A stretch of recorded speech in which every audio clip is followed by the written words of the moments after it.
In 1981, a man appeared on national television claiming extraordinary psychic powers.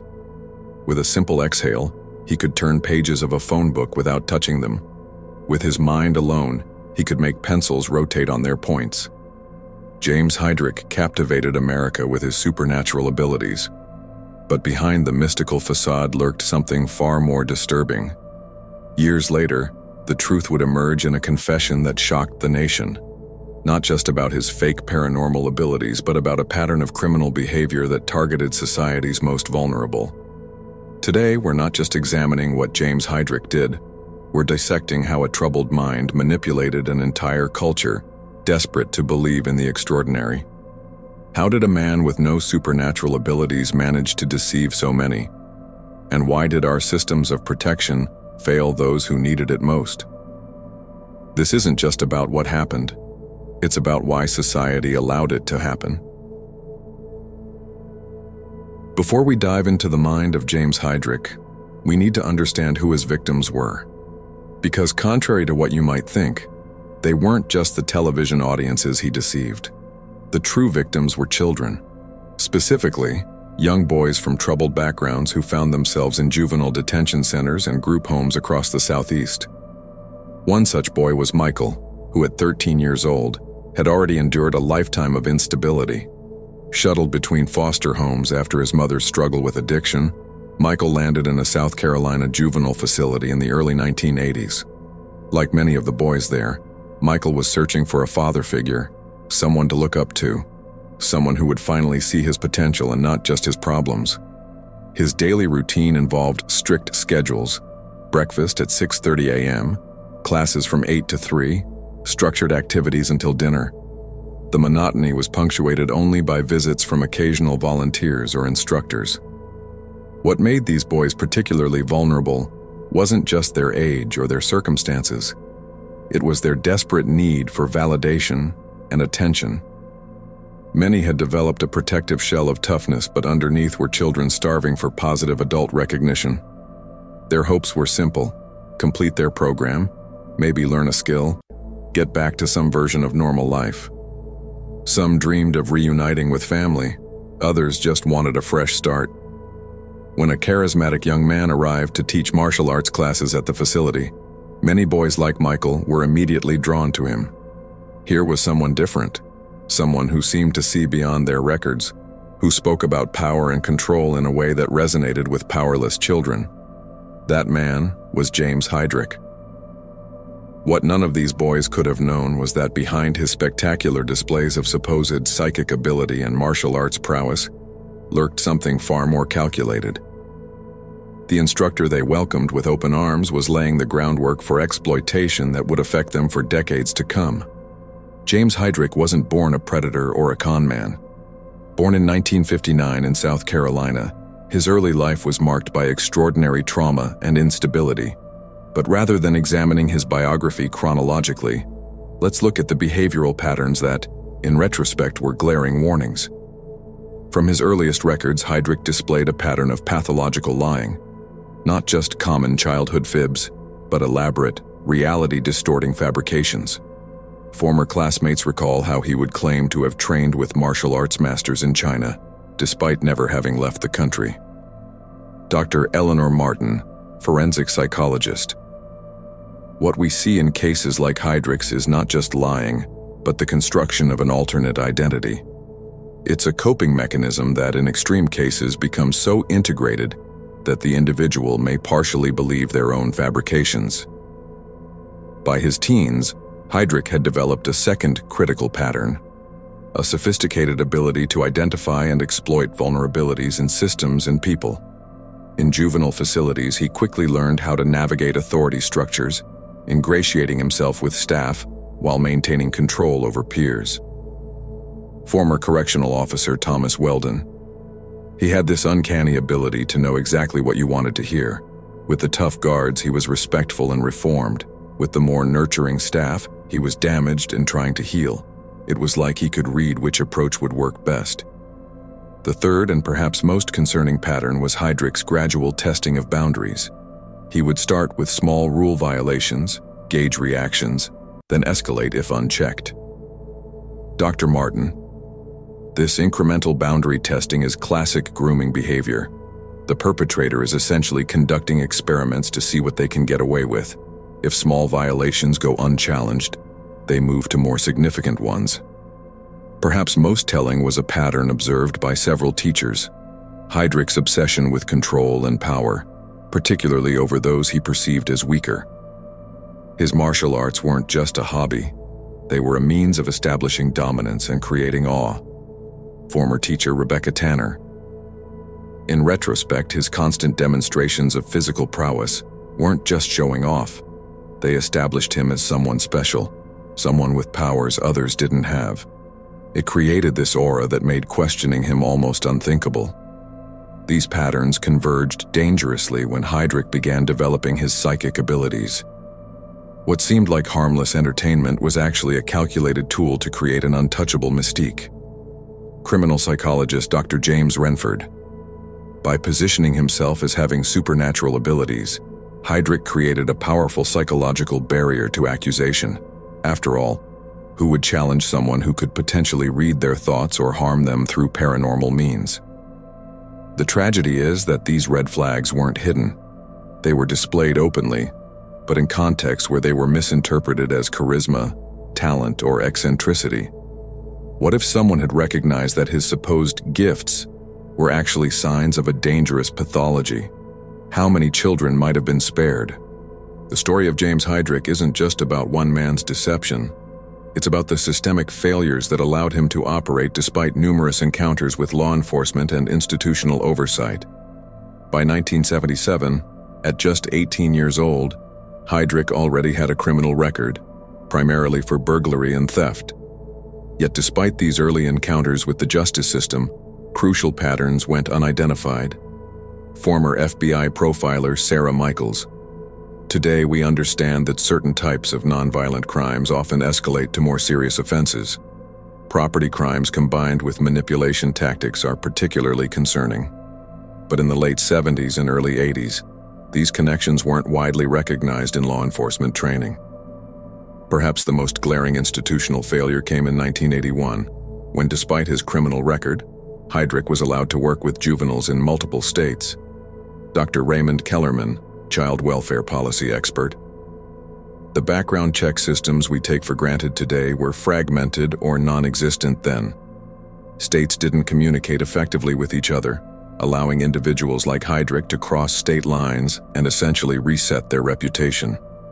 Even more disturbing was how Hydrick's growing media presence as a psychic actually enhanced his credibility rather than triggering scrutiny. Media psychologist Dr. Veronica Liu. His television appearances created a halo effect.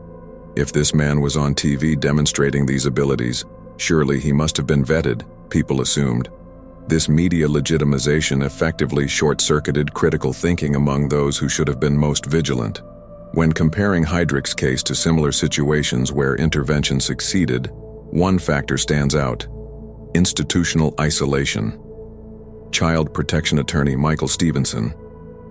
In cases where similar perpetrators were caught earlier, there was typically cross-institutional communication. A teacher shared concerns with law enforcement, or a correctional officer flagged unusual behaviors to mental health professionals. With Hydrick, each institution, media, juvenile facilities, martial arts communities, operated in silos. Perhaps most tragically, when children did attempt to report uncomfortable interactions, their complaints often fell on deaf ears. Former juvenile resident, identity concealed. I tried to tell one of the staff that something felt wrong about the way he singled out certain kids for special training. They told me I should be grateful anyone was taking an interest in teaching us anything. If just one of these systemic gaps had been closed, if juvenile facilities had better screening, if media had verified his claims, if children's concerns had been heeded, how different might the outcome have been?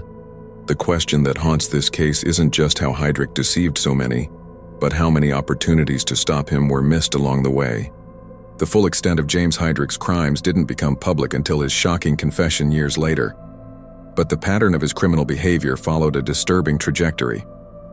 Between 1981 and 1985, Hydrick gained access to numerous juvenile facilities across Georgia, South Carolina, and Utah.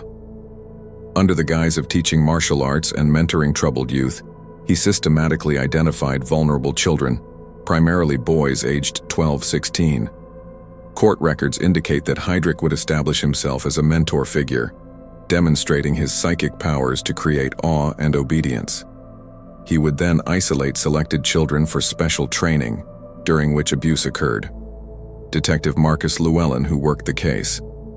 What made Hydrick's method particularly insidious was how he used psychological manipulation before physical abuse. He convinced these kids that he could read their minds, that he would know if they told anyone. Some victims stayed silent for years out of genuine fear of his supposed powers. Victim impact statements revealed the devastating psychological toll. One victim, now an adult, stated, "For years, I couldn't trust anyone in authority.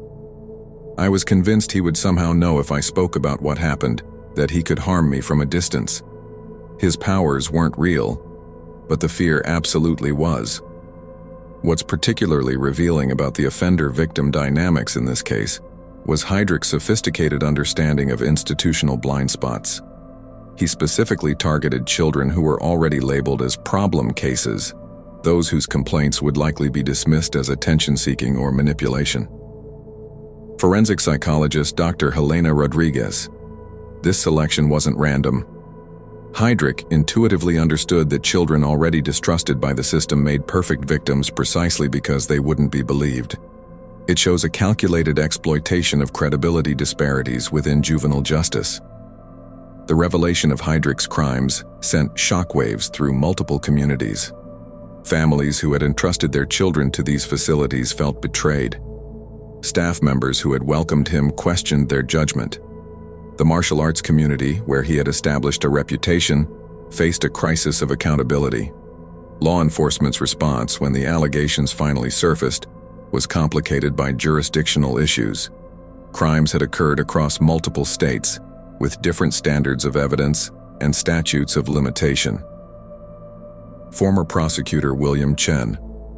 The case exposed serious gaps in how we handle multi-state offenders, especially with crimes that occurred years earlier. Evidence gathering was compromised by time and jurisdictional boundaries.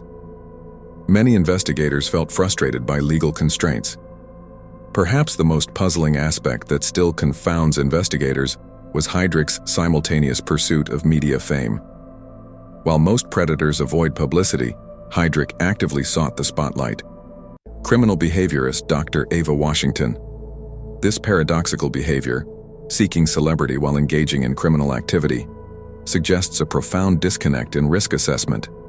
It also points to an extreme belief in his own ability to manipulate perception. He didn't hide. He created such a compelling alternative narrative that people couldn't see what was happening in plain sight. The aftermath continues to reverberate decades later, with many victims still struggling with the psychological impact of betrayal by both an individual they trusted and the institutions that failed to protect them. To truly understand James Hydrick's case, we need to examine the psychological architecture that enabled both his deception and predation. Forensic psychiatrist Dr. Marcus Reed. Hydrick presents a complex psychological profile that doesn't fit neatly into a single category. What we see is a constellation of traits: narcissistic personality features, antisocial behavior patterns, and an unusual capacity for compartmentalization. Central to understanding Hydrick's mindset is recognizing how childhood trauma shaped his development. Raised in an environment of extreme abuse and neglect, Hydrick developed what psychologists call survival adaptations, psychological mechanisms that served protective functions in dangerous environments but became maladaptive in adulthood. Dr. Elaine Foster, trauma specialist. The elaborate fantasy worlds, the manipulation tactics, the need to establish control, these can all be traced back to childhood environments where reality was unbearable and where exploitation was modeled as normal. The child learns that power is the only safety. Particularly relevant to this case is the concept of malignant narcissism, a psychological pattern combining narcissistic traits with antisocial elements, paranoia, and aggression. Dr. Reed, what makes malignant narcissism so dangerous is the combination of grandiosity with a profound lack of empathy. The individual sees others purely as extensions of themselves, as tools for validation or gratification. There's no emotional brake system. When comparing Hydrick to other cases of public fraudsters and predators, we see striking similarities with individuals like Frank Abagnale, portrayed in Catch Me If You Can, and the faith healer, Peter Popoff. Behavioral analyst, Jennifer Torres. The common thread in these cases is the chameleonic ability. These individuals don't just lie, they inhabit different personas completely. There's a fluidity of identity that most people can't comprehend, which is precisely why the deception works. The nature versus nurture question looms particularly large in Hydrick's case. While his traumatic upbringing clearly played a role, it cannot fully explain the extent and nature of his predatory behavior. Dr. Foster. Many people experience similar trauma without becoming predators. What we're likely seeing is an interaction between environmental factors and potential neurobiological vulnerabilities. Recent research suggests that certain brain developments can be altered by early trauma, particularly in areas related to empathy and impulse control. What makes the Hydrick case particularly disturbing from a psychological perspective is his apparent awareness of his own deception, while simultaneously convincing himself of his special status. Dr. Washington. There's evidence of what we call motivated self-deception. Part of him always knew the psychic abilities were fake, yet he so deeply needed to believe in his own specialness that he created elaborate justifications. This isn't just lying to others, it's a complex relationship with truth itself. The crucial question remains, could this have been prevented? Could early intervention have redirected Hydrick's path? Dr. Rodriguez. With today's trauma-informed approaches to childhood intervention, there's reason to believe that appropriate early treatment might have made a difference. The combination of stable attachment figures, cognitive behavioral therapy, and structural support could have potentially interrupted the development of these maladaptive patterns. What makes this case a tragedy on multiple levels is that it represents not just the failure to stop a predator, but the failure to rescue a child before he became one. The legal resolution of the James Hydrick case provides little satisfaction for those seeking clean justice. In 1989, after investigations across multiple states, Hydrick was sentenced to 17 years for various charges, including child molestation. However, this sentence addressed only a fraction of his alleged crimes. Legal analyst Catherine Marshall. The case exemplifies the limitations of our justice system when dealing with crimes that cross jurisdictions and span years. Statutes of limitations, evidence degradation, and the trauma impact on witnesses' testimony all complicated prosecution. Particularly troubling was how Hydrick's public persona as a debunked psychic overshadowed the more serious crimes in media coverage. Many news outlets focused on his fraudulent paranormal claims rather than the predatory behavior. Media ethics professor Dr. Jonathan Winters. There's a disturbing phenomenon where sensational elements of a case can eclipse the human impact. The psychic fraud angle was simply more palatable for public consumption than confronting the reality of systematic child abuse. Even after conviction, questions lingered about potential additional victims who never came forward. Given Hydrick's extensive travels and access to vulnerable populations, some investigators believe the known cases represent only a portion of the actual victim count. Detective Llewellyn. Based on behavioral patterns and timeline gaps, there's strong reason to believe there were other victims. Some may have never recognized what happened as abuse due to the psychological manipulation. Others may have remained silent out of shame or fear. Perhaps the most chilling post-conviction revelation came from Hydrick himself. In a prison interview in 1993, he displayed an unsettling lack of remorse, instead focusing on how he had perfected his psychic deceptions. Prison psychologist Dr. Marcus Lee. What struck me about that interview wasn't just the absence of empathy, but the continued investment in his special status. Even in admitting fraud, he positioned himself as exceptional, Not just anyone could have fooled so many people so effectively. It was a disturbing window into how entrenched his distorted self-perception remained. The justice system's handling of Hydrick's case raised profound questions about how we balance punishment with rehabilitation for offenders with complex psychological profiles. Dr. Foster, cases like Hydrick's challenge our correctional approach. Traditional incarceration may protect society temporarily, but does little to address the underlying psychological mechanisms. Without intensive therapeutic intervention, the risk factors remain unchanged upon release. After serving his sentence, Hydrick's story took another dark turn that few could have anticipated.